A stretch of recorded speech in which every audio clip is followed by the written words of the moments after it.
If you think Pattaya is still the budget paradise it used to be, you're in for a rude awakening this high season. The comments about Soy 6 haven't just been negative lately, they have been absolutely brutal. Because the infamous 10 lady drink minimum isn't a rumor.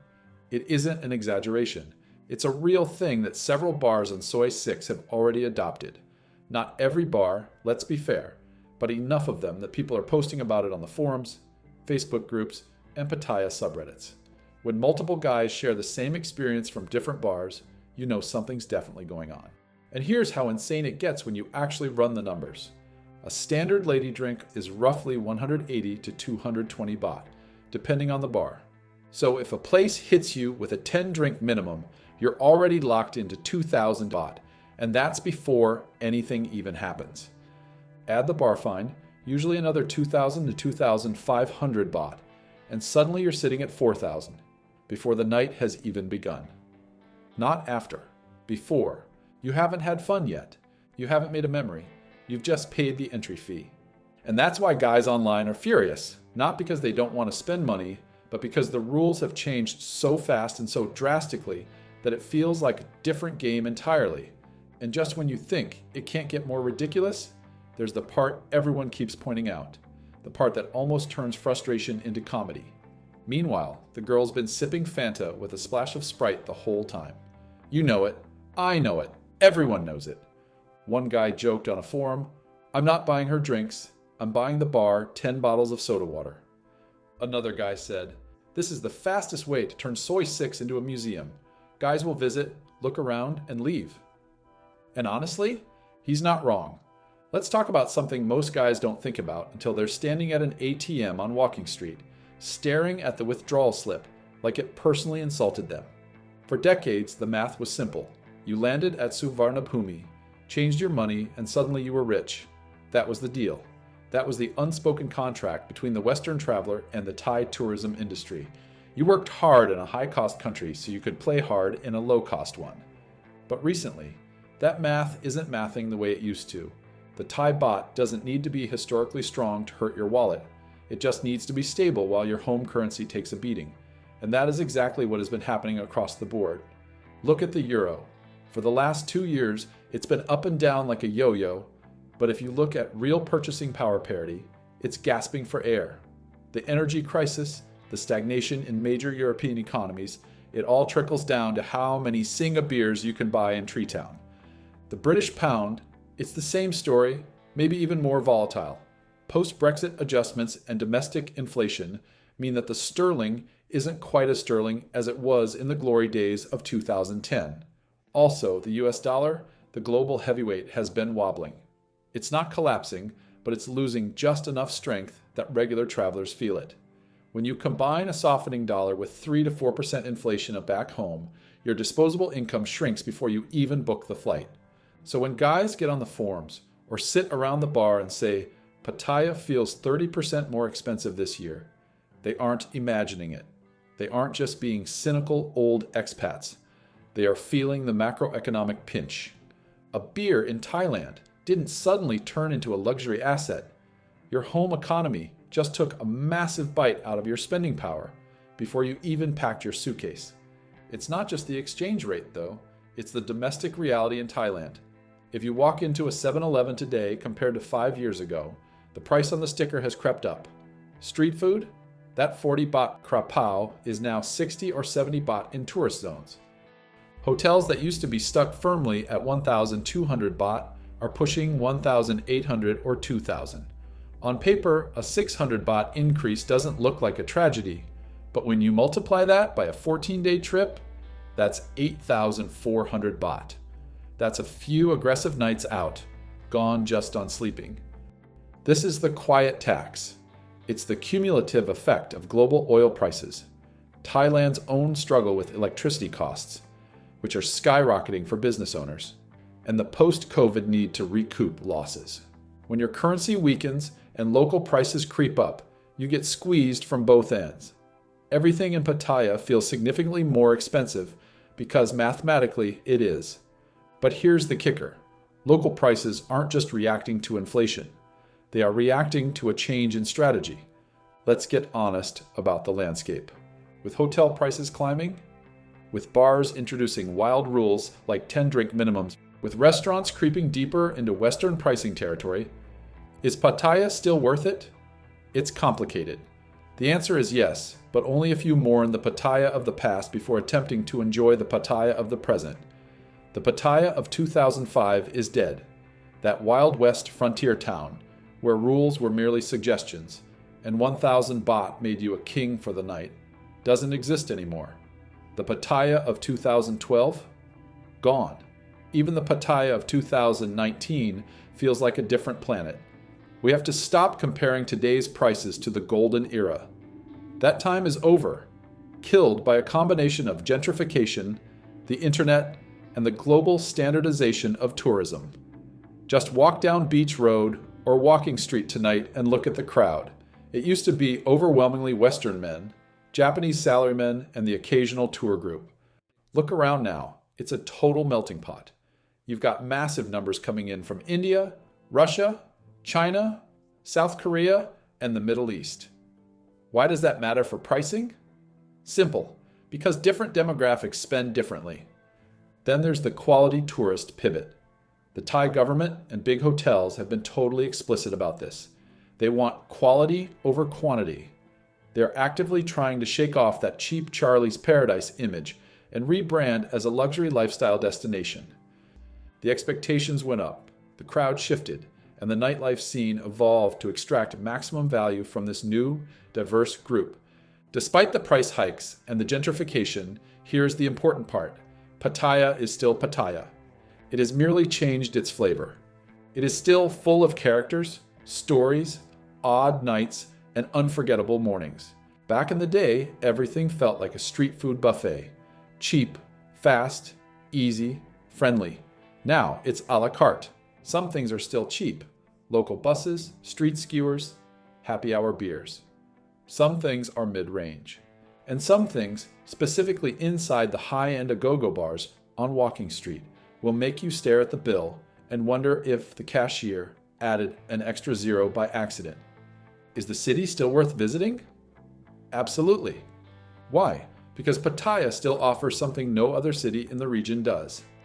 Density. Nowhere else on Earth has the sheer volume of bars, clubs, restaurants, malls, massage shops, and hotels packed into such a walkable, accessible strip. Vietnam has great food. The Philippines has great beaches. Cambodia has great culture. But the raw energy of Pattaya, the vibration of the bass on Walking Street, the sheer madness of Soi 6, there is no copy of that. You just need to budget smarter.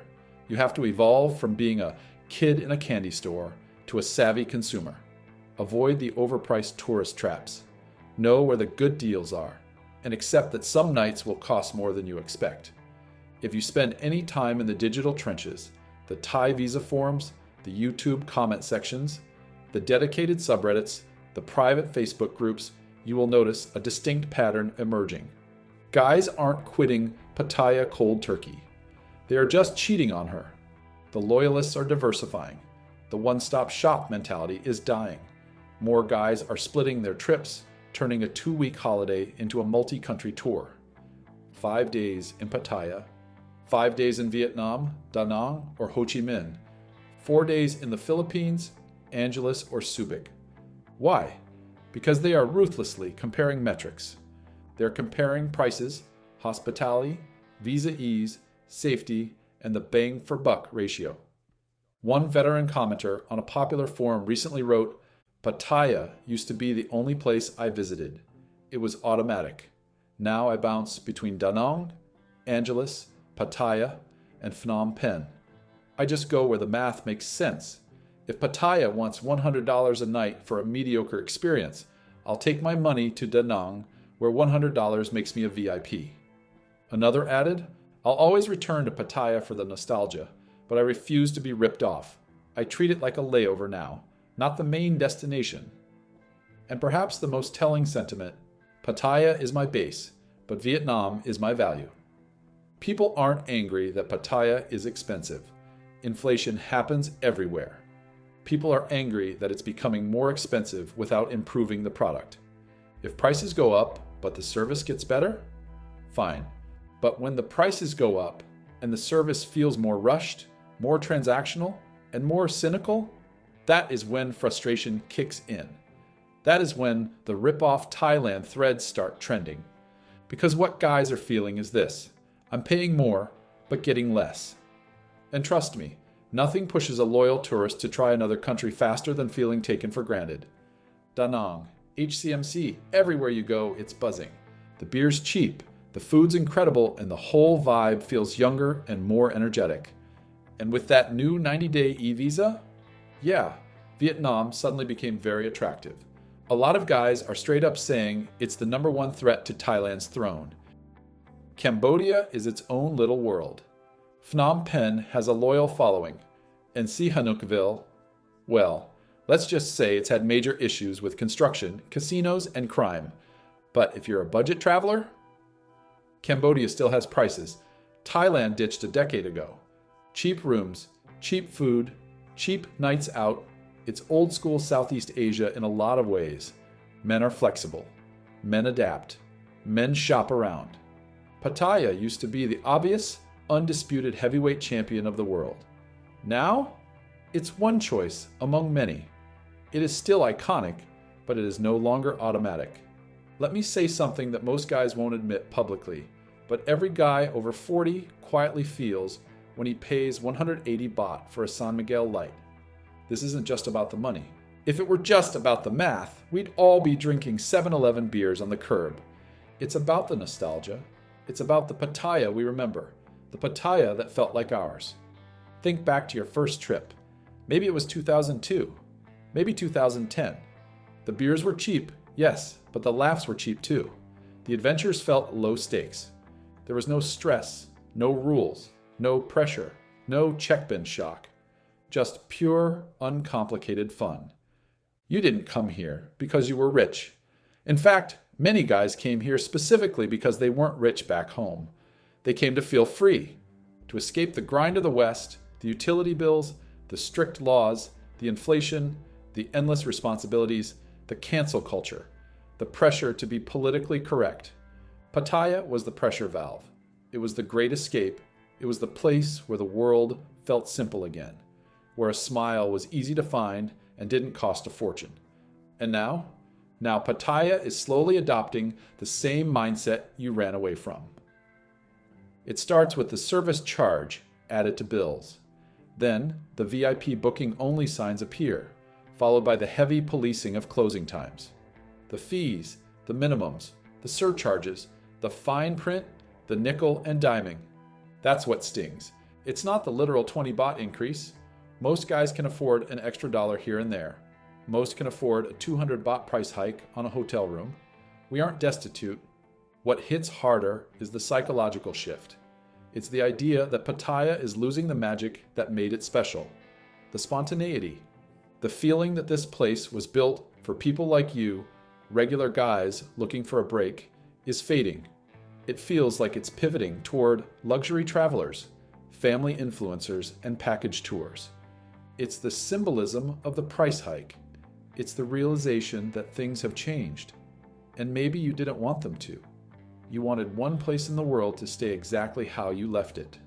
That's the core of it, not the cash, the connection. So let's wrap this up with a final verdict for the upcoming high season. Some things are undeniably better. The internet is blazing fast. The air conditioning works. The coffee is world class. The variety of food is staggering. It is a more comfortable place to live than it was 20 years ago. But what's happening right now, especially heading into late 2025, is undeniable. Prices are climbing faster than quality. Bars are introducing rules nobody asked for. Hotels are charging peak season rates in the shoulder season.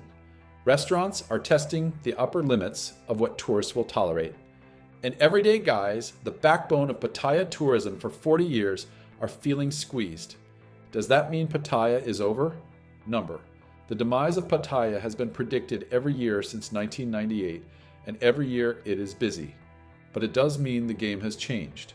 If the city wants to keep its loyal visitors, the guys who book for a month, not a weekend, it needs to find balance again. It needs to remember that value isn't just about being cheap. It's about feeling good about what you spend. Pattaya doesn't need to be the cheapest place on earth. It just needs to feel fair. I want to hear from the veterans and the newbies alike. Are these price hikes justified by the global economy, or are business owners getting greedy? Is Pattaya shooting itself in the foot for high season 2025/26, or will the tourists keep coming regardless?